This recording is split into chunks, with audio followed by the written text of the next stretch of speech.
오순절 성령 강림 사건은 초대교회에 여러 가지 변화를 가져왔습니다.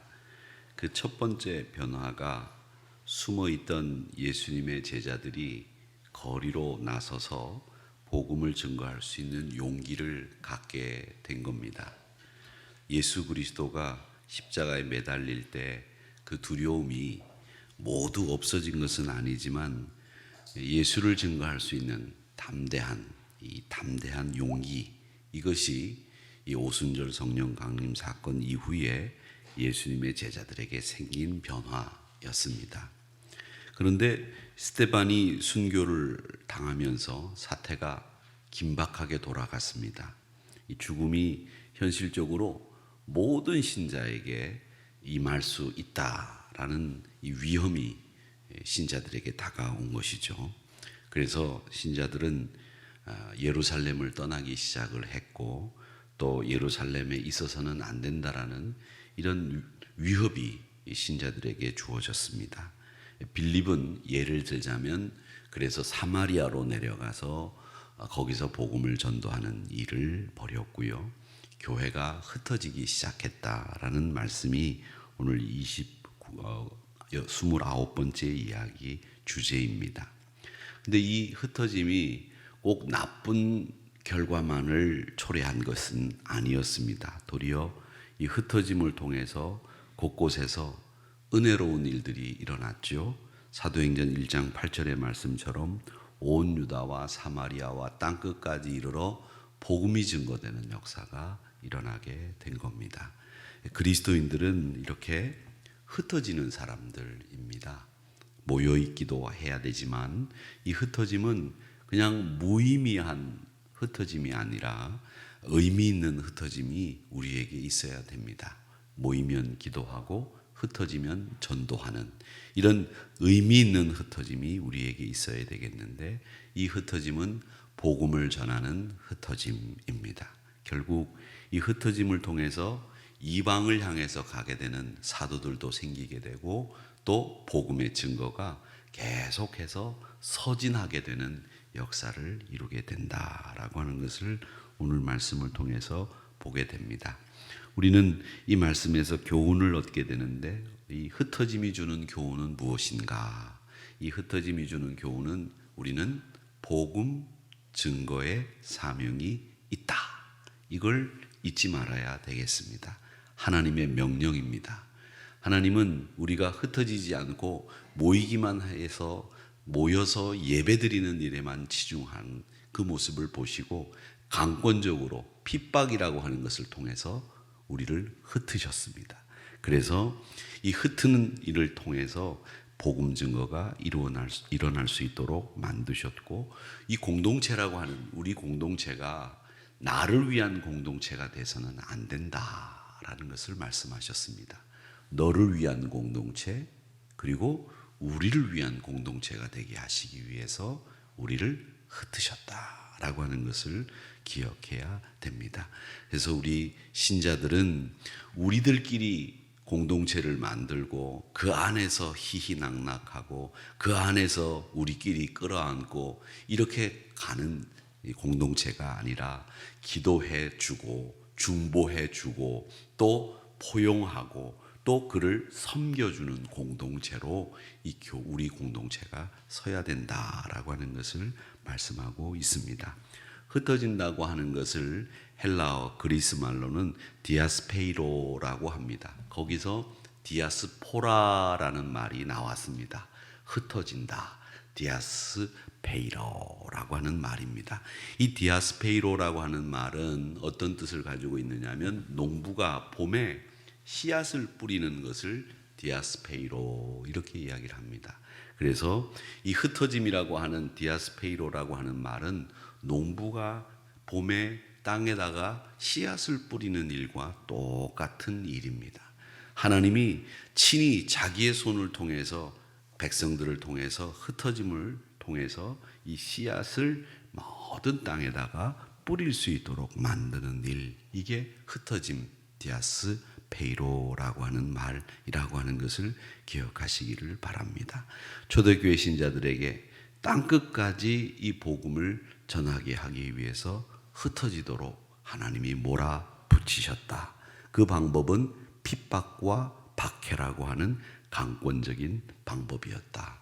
그것이 분명히 신자들에게는 고통이었지만은 하나님은 당신의 목적을 성취하려고 하는, 달성하려고 하는 방법으로 핍박이라고 하는, 순교라고 하는 방법을 쓰셨다라고 하는 것을 우리는 교훈받게 됩니다.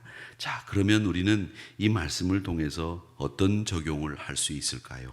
초대교회에 당한 충격 컸습니다. 핍박, 예배드릴 수 없을 정도였습니다. 그런데 그들이 은밀한 곳에서 물고기 표시를 하면서 자기네들끼리 은어를 통해서 예배를 드릴 수 있었습니다. 또 그렇게 드렸고요. 그런데 그런 핍박 속에서 은밀한 곳에서 예배를 드리는 것, 그것이 전부가 아니었습니다. 그들은 스데반이 돌에 맞아 죽었기 때문에 시신을 수습하며 장례를 치루었을 때 그 교회가 겪는 슬픔은 굉장히 컸을 겁니다. 그런데 여러분, 오늘 말씀을 한번 보십시오. 8절 마지막 우리가 읽은 말씀에 보면 그 성에 큰 기쁨이 있더라, 이렇게 되어 있습니다.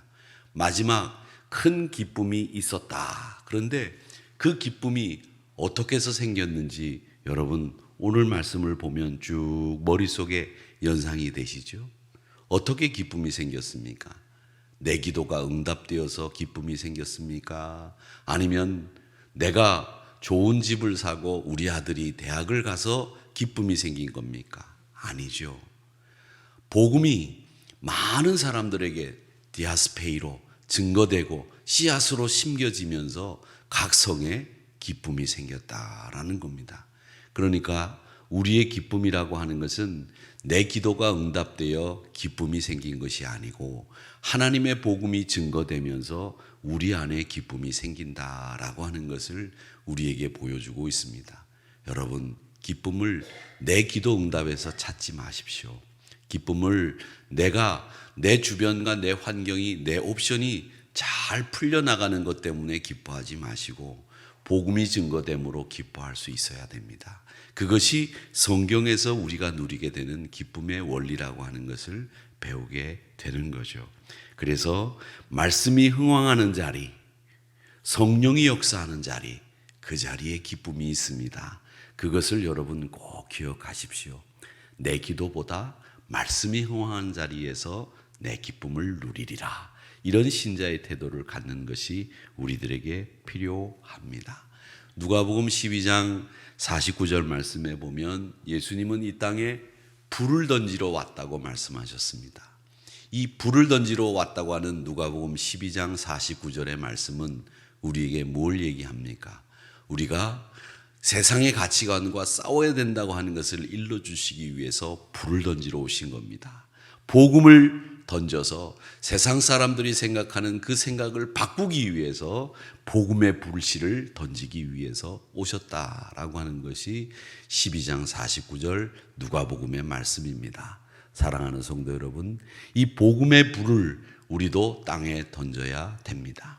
핍박과 박해가 있을지라도 그것이 도리어 긍정적으로 우리 교회 공동체를 건강하게 만들었다라는 것을 우리는 배우게 되는 거죠.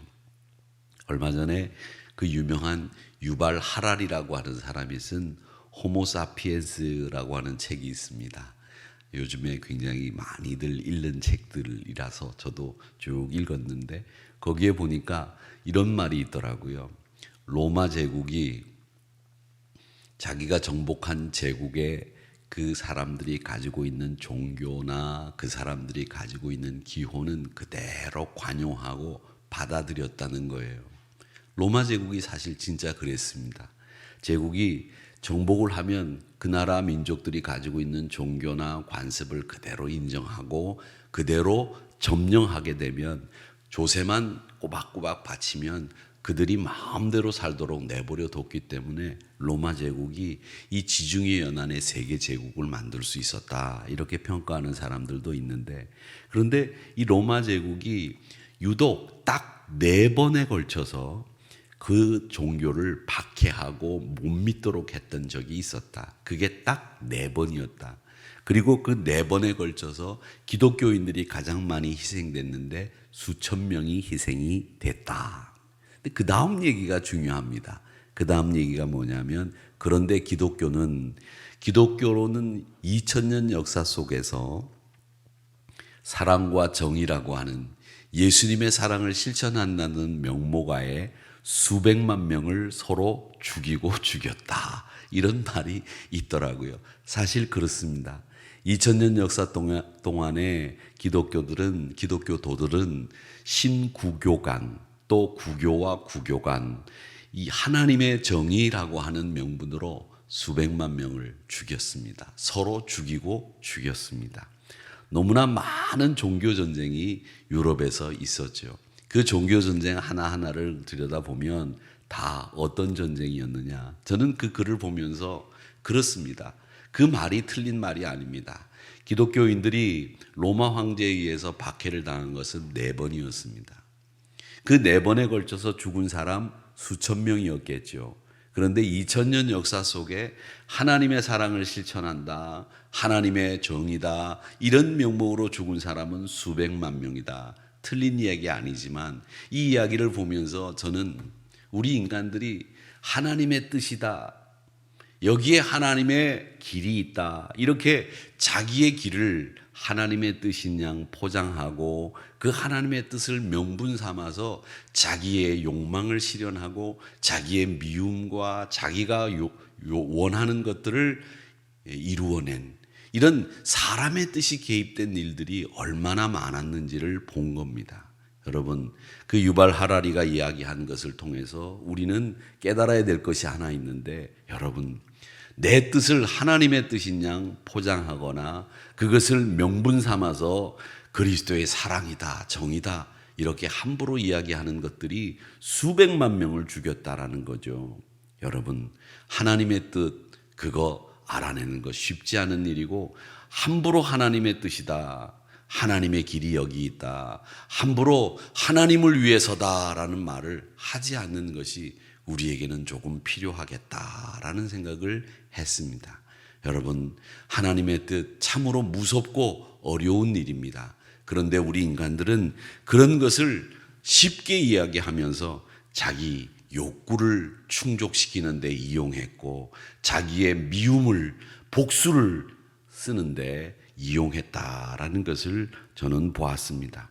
여러분, 오늘 이 복음의 불씨를 뿌리는 일, 이 일을 위해서 우리가 살아야 됩니다. 그리고 우리가 지금까지 얻었던 기쁨이 어디에서 얻었던 기쁨인지 모르지만, 우리 그리스도인들은 이 복음의 불씨가 많은 곳에 퍼져나가는 것 때문에 기뻐하고, 성령의 역사가 일어나는 것 때문에 기뻐해야 되고, 말씀이 흥왕하는데 기쁨을 누려야 된다라는 사실을 오늘 말씀을 통해서 꼭 기억하면서, 빌립 집사와처럼 사마리아로 흩어지지만 우리는 그 말씀이 역사하는 자리에서 내 기쁨을 찾겠습니다. 그리고 우리는 모이기만 하는 공동체가 아니라 너를 위한 공동체, 우리를 위한 공동체이기 때문에 우리는 흩어져서도 하나님의 사랑을 실천하는 믿음의 공동체가 되겠습니다 라고 이렇게 적용해보는 우리 모두가 되기를 바라면서, 오늘도 만나는 이들마다 복음을 증거하고 복음의 그 아름다움을 보여줄 수 있는 향기나는 삶을 사는 여러분들이 되시기를 주님의 이름으로 축복합니다. 여러분의 얼굴이 오늘 환하고 기뻐 보입니다. 이렇게 얼굴 모양처럼 환하고 기쁘게 이번 한 주간도 승리하시면서 사순절을 아름답고 복되게 보내시기를 주님의 이름으로 축복합니다.